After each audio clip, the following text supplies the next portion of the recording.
Selamat pagi saudara-saudari, kita bertemu lagi dalam renungan tiap-tiap hari berdasarkan janji-janji Alkitab. Hari ini kita akan lihat daripada Matius pasal 5 ayat 13 hingga 14. 马太福音第5章第13到第14节。 Matthew chapter 5 verse 30 to verse 14. Matius pasal 5 ayat 13 hingga 14.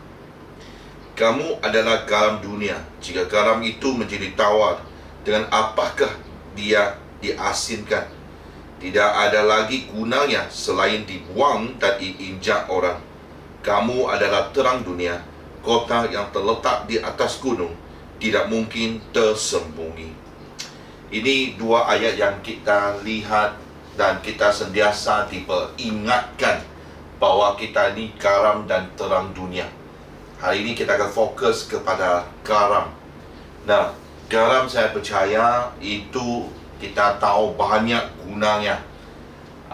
Salah satu adalah garam itu akan membawa satu rasa dan menambah keenakan makanan itu. Apa saja kau simpan, dia akan membawa kedua-dua bahan ataupun makanan itu bersama. Ya, ia seolah-olah menjadi agen berdamai ataupun bersatu. Ya, tanpa garam, ia kelihatan kurang keenakannya. Tapi sikit garam yang ada, ia cukup untuk mempengaruhi rasa ataupun keenakan makanan itu. Ya, dan kedua kita boleh lihat garam itu sebagai satu agen penyembuhan. Terutama kalau askar, kalau mereka pergi berperang, dia pasti akan membawa garam ataupun air garam begitu. Sebab waktu kalau mereka dicederakan dengan garam itu, ia akan menambah cepat proses penyembuhan itu. Ya, dan juga garam itu sebagai satu pengawet terhadap sayur ataupun daging. Dia akan mengawet dan membuat daging itu boleh bertahan begitu lama terhadap kuman-kuman, supaya daging itu tetap berada dalam keadaan yang baik dan boleh dimakan walaupun lepas 1 tahun begitu. Ya, jadi ini kegunaan garam. Adakah itu sama dengan kita secara rohani? Adakah kita sebagai garam membawa sebagai satu agen untuk menambah keenakan dalam dunia ini, ataupun menjadi satu agen berdamai untuk menyatukan dunia ini? Adakah kita sebagai agen penyembuhan yang dapat membawa satu cara untuk menambah cepat proses penyembuhan itu? Ataupun kita adakah ini sebagai satu agen pengawet yang dapat menolong orang supaya mereka jauhi dan menentang kesannya kuman-kuman ataupun virus-virus ataupun kuasa kegelapan dalam dunia ini.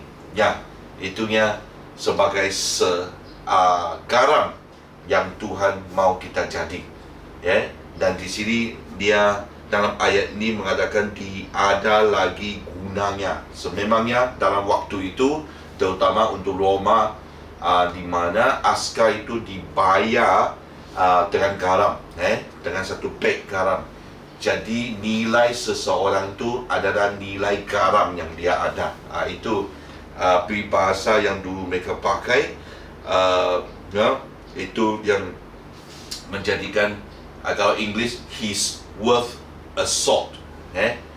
Jadi ini memang menandakan satu nilai kepada setiap orang yang percaya. Terutama waktu ini konteksnya untuk orang-orang muridnya itu yang dia khaskan, supaya kita ini menjadi garam dan juga terang dunia ini. Ya, jadi ini janjinya. Kalau kita adalah garam bagi dunia ini, pasti dia akan tolong kita menjadi ejen yang berkesan, yang efektif, dan membawa satu perkembangan kepada kerajaan syurga di bumi ini. Itu yang dijanjikannya. Pasti kalau dia suruh kita menjadi garam, kalau kita menjadi garam, pastinya dia akan tolong kita.